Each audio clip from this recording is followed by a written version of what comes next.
Projeto ao quadrado. E se for verdade? Preciso lembrar você do que tem lá fora. Era uma vez. Eu tinha alguém de quem eu gostava. E nesse mundo, isso só serve mesmo para uma coisa: matar você.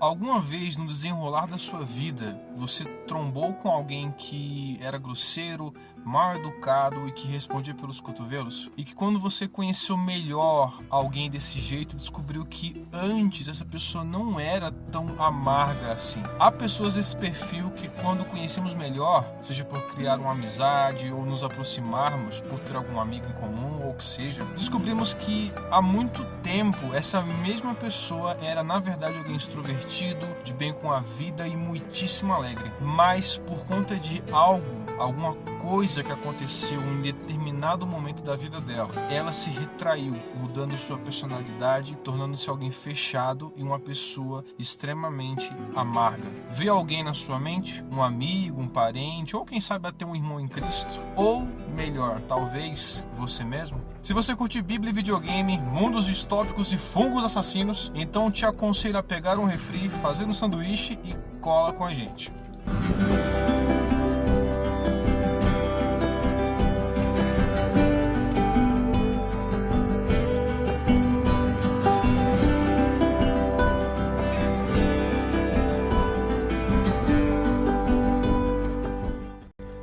Olá, nerds e pessoas normais, tudo bem com vocês? Tudo tranquilo? Aqui quem vos fala é Vitor. Pessoal, estou muitíssimo feliz aqui. Estamos inaugurando o nosso podcast Projeto ao Quadrado, episódio 0. E hoje, pessoal, eu não vou estar entrevistando alguém, que é a proposta do podcast, mas eu vou estar começando com um especial, que vai ser o especial Parábolas, para ver como é que funciona a nossa dinâmica, como é que ele é estruturado. Vamos ver na prática como é que funciona, ok? E hoje, pessoal, eu vou estar trazendo pra gente um game clássico, que nem completou nesse ano 10 anos, mas já é um marco na história dos videogames, de lore, de história bem elaborada. Vamos falar sobre The Last of Us 1. O 2 eu vou falar sobre ele mais em episódios futuros. Eu me lembro como hoje, quando lá no finalzinho de 2012, eu li em uma revista de games o anúncio de um novo game que sairia lá em 2013 pela Naughty Dog. Se chamaria The Last of Us, ou O Último de Nós em português. Eu lembro que eu li o enredo na época e por mais que eu ame o tema de apocalipse zumbi, eu disse pra mim mesmo, outro game igual a outros. Entretanto, quando eu vi as gameplays e joguei pessoalmente, galera, o jogo, meu Deus, que jogo era aquele? Jogabilidade e enredo absolutamente incríveis. A saga de duas pessoas completamente diferentes em um mundo devastado por um vírus terrível, né? Qualquer paralelo com a realidade é pura coincidência. E repleto de humanos psicopatas. Dona Naughty Dog ficou de parabéns e muito rica também, por sinal. Por mais que alguns elementos da história sejam saturados e clichês, eu tenho que ser sincero e falar isso aí, os caras da Naughty Dog conseguiram fazer algo novo dessa sopa velha. Mas eu acho que você não veio nesse podcast ouvir uma análise de game. Certo? Então vamos lá. Como eu disse, um dos pontos fortes do jogo é o enredo, sem sombra de dúvidas. Você não tem como não se importar com os personagens. Eles têm vida, eles têm características, eles têm personalidades. Um deles que me chamou a atenção em especial, que na verdade com toda uma legião de fãs, é o tiozão, porradeiro, pavio curto, badass Joel. Escuta, se eu tiver problemas lá embaixo, faça os tiros valerem a pena.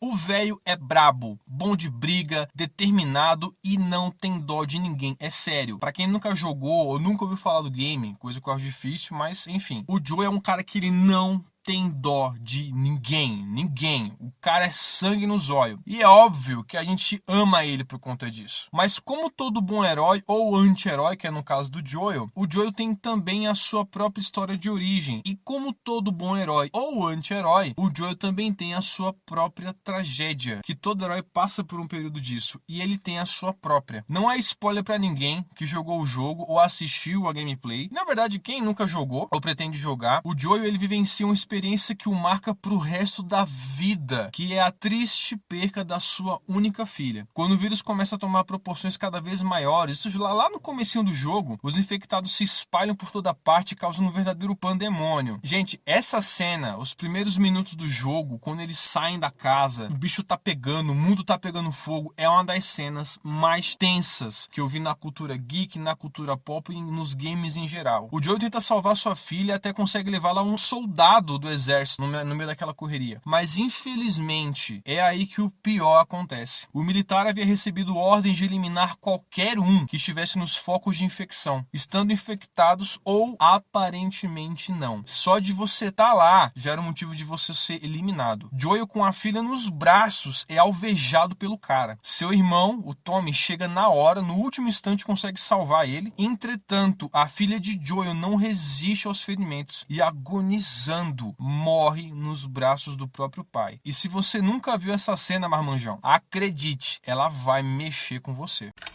Aí, precisamos de ajuda, por favor. É a minha filha, acho que quebrou a perna. Aí! Ok. Não estamos doentes. Tem alguns civis no perímetro externo. O que devo fazer? Papai e o tio Tommy. Deixo você num lugar seguro e volto pra pegar ele, tá? Senhor, tem uma garotinha. Mas... Sim, senhor. Oh, merda.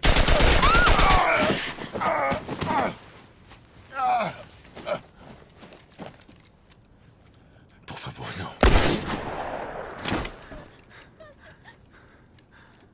Ah, não. Sarah? Ok. Mexe as mãos, querida. Eu sei, querida. Eu sei. Escuta, eu sei que isso dói. Você vai ficar bem. Fica comigo. Tá, eu vou pegar você. Eu sei, querida, eu sei que dói. Vamos, querida, por favor. Eu sei, querida, eu sei. Sarah. Querida.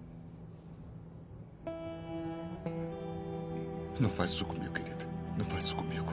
Vamos. Não. Não. Não. Não. Não. Não. Por favor. Meu Deus. Por favor. Por favor. Não faça isso, meu Deus.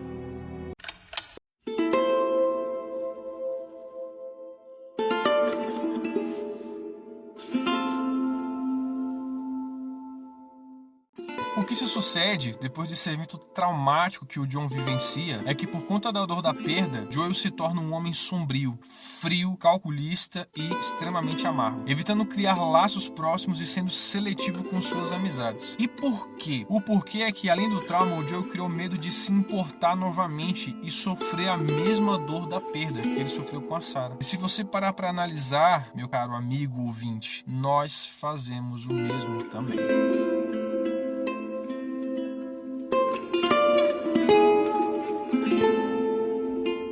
Por conta de uma experiência que nos feriu, nós simplesmente levantamos muros em volta do nosso próprio coração, com medo de que ele seja machucado de novo. Muitas pessoas têm medo de seguir em frente com um novo relacionamento, pois sofreram pela dor da traição ou do abandono. Muitas pessoas têm receio em criar laços sólidos com amigos, porque uma vez na vida confiaram muito em alguém e essa mesma pessoa quebrou sua confiança. Algumas pessoas, não são todas, mas algumas pessoas se tornam mais, inclusive, muito ruins, porque passaram e cresceram em situações situações difíceis e conviveram com pessoas difíceis. Foi deixando de se importar com o próximo que elas conseguiram seguir em frente. Foi o método de sobreviver, entre aspas, que elas encontraram. A amargura é uma armadura, caro ouvinte. Uma armadura protege. Sim, protege, mas não liberta da dor. Isso é compreensível, mas uma vez que nós somos novas criaturas, isso não é mais justificável. No Evangelho de João, capítulo 17, 21, diz o seguinte: para que todos sejam um, Pai, como tu estás em mim, e eu em ti, que eles também estejam em nós, para que o mundo creia que tu me enviaste. A realidade é que todas as nossas feridas devem ser apresentadas diante do Senhor, pois como disse Brennan Manning, a igreja não é um museu para santos, e sim um hospital para pecadores. Do contrário do que alguns dizem, todos somos iguais, falhos, pecadores e fadados às paixões da carne. Todos nós, todos, sem exceção. A confissão não deve ser só apresentada apenas diante do Senhor, mas diante dos nossos irmãos. E por quê? Aprende essa matemática. Porque quando eu me confesso diante de Deus, eu obtenho perdão. Mas quando eu me exponho ao meu irmão, eu obtenho cura. Lá em Tiago, capítulo 15, verso 16, nos diz o seguinte: confessai vossos pecados uns aos outros para serdes curados. O que eu aprendo aqui, é necessário eu me confessar diante do Senhor? Claro que é. Mas eu obtenho cura na minha unidade.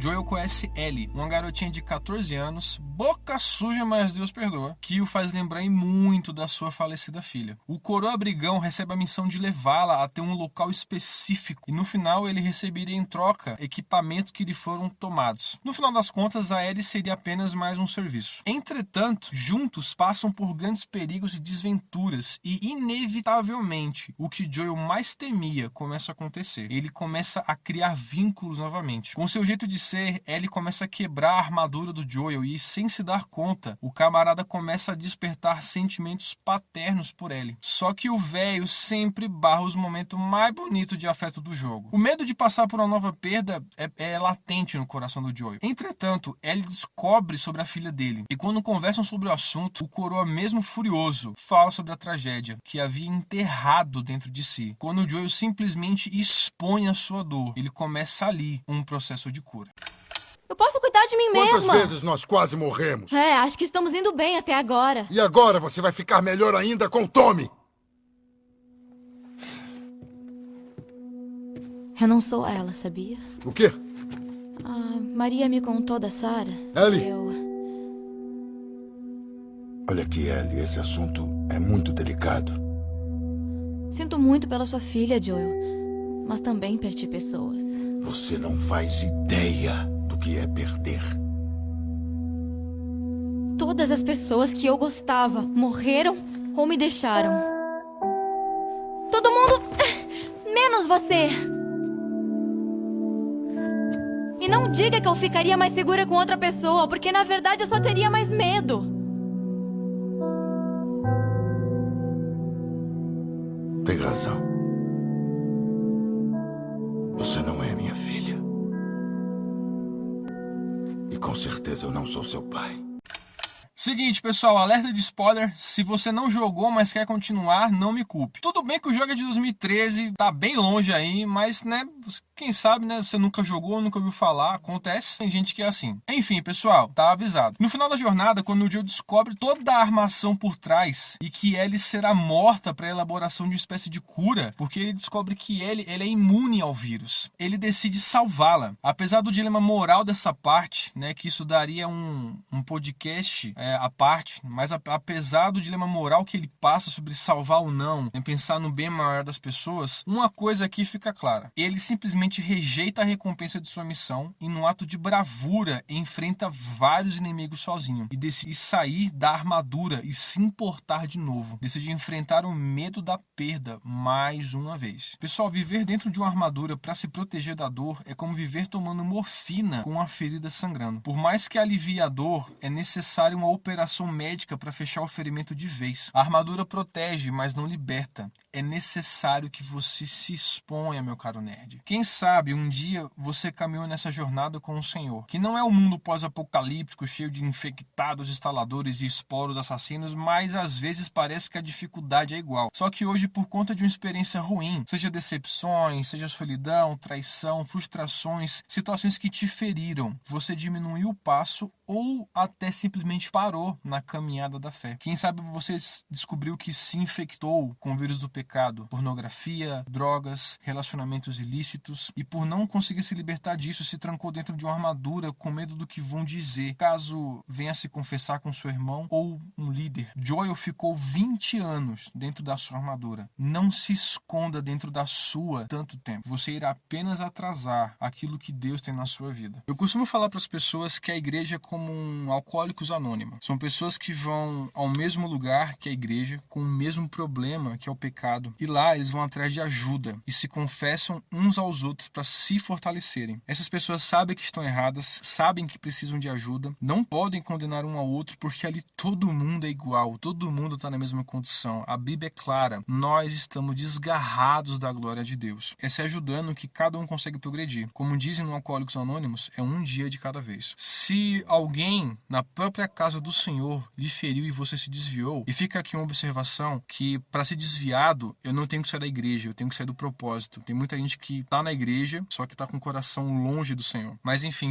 e detalhe, tá? Por favor, não existe ser crente também fora da igreja, então tem que estar na igreja. Fica aqui a sua observação. Mas pessoal, o que eu quero falar é o seguinte: se alguém feriu seu coração a ponto de você se desviar, e como assim me desviar? Você de repente parou na caminhada, você esmoreceu, esfriou por conta de uma mágoa, saia da sua armadura e procure seu líder, ou quem sabe um irmão em Cristo com quem você sabe que pode se abrir, um irmão sério, uma pessoa que tem vida com Deus, para você não abrir seu coração para qualquer um. Nem todo mundo que está disposto a te ouvir está disposto a te ajudar. A caminhada cristã, no fim das contas, é uma caminhada em unidade. Gosto muito de uma frase que diz que o evangelho nada mais é do que um mendigo dizendo a outro aonde achar o pão. Em resumo, meu caro ouvinte, saia da sua armadura. Se alguém feriu do seu coração, se você sente que não é mais o mesmo de anos atrás, às vezes é necessário você se expor para alguém, você colocar seu coração e mesmo ferido, expor coisas que estão escondidas dentro de você. Se você às vezes se encontra infectado com o vírus do pecado, pecados de estimação muitas vezes que a gente não gosta de expor porque vão talvez trazer uma imagem negativa, cara, saia da sua armadura. Não perca tanto tempo como o Joey perdeu. Eu queria fazer uma oração pela sua vida, você que me acompanhou até aqui. Pai, em nome de Jesus, eu oro ouvintes que estão vendo esse episódio, eu peço em nome de Jesus que você possa estar abençoando a vida de cada um. Eu oro para que você vá no coração de cada um, Pai, nas feridas mais ocultas, nos pecados mais escondidos, nos lugares mais escuros do coração e extrai tudo aquilo, Deus, que é corrosivo, tudo aquilo que é pecaminoso, tudo aquilo que não provém de Ti, para que seja tratado. Para o vírus do pecado, eu proclamo o antídoto, que é o sangue do Cordeiro. Nos ajuda, Pai, nas nossas fraquezas e nas nossas limitações. Que nós não venhamos perder tempo como o Joey perdeu, que nós não venhamos nos privar como o Joey fez, mas que nós venhamos nos abrir, irmãos, em nome de Jesus, Pai, venhamos ser uma igreja de unidade. A você que me ouviu até aqui, Deus abençoe. E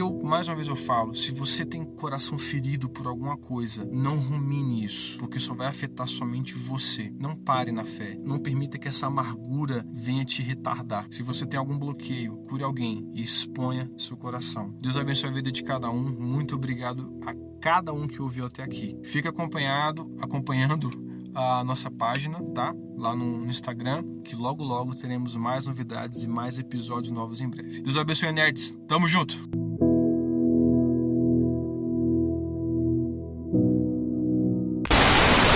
Você ouviu o podcast Projeto ao Quadrado.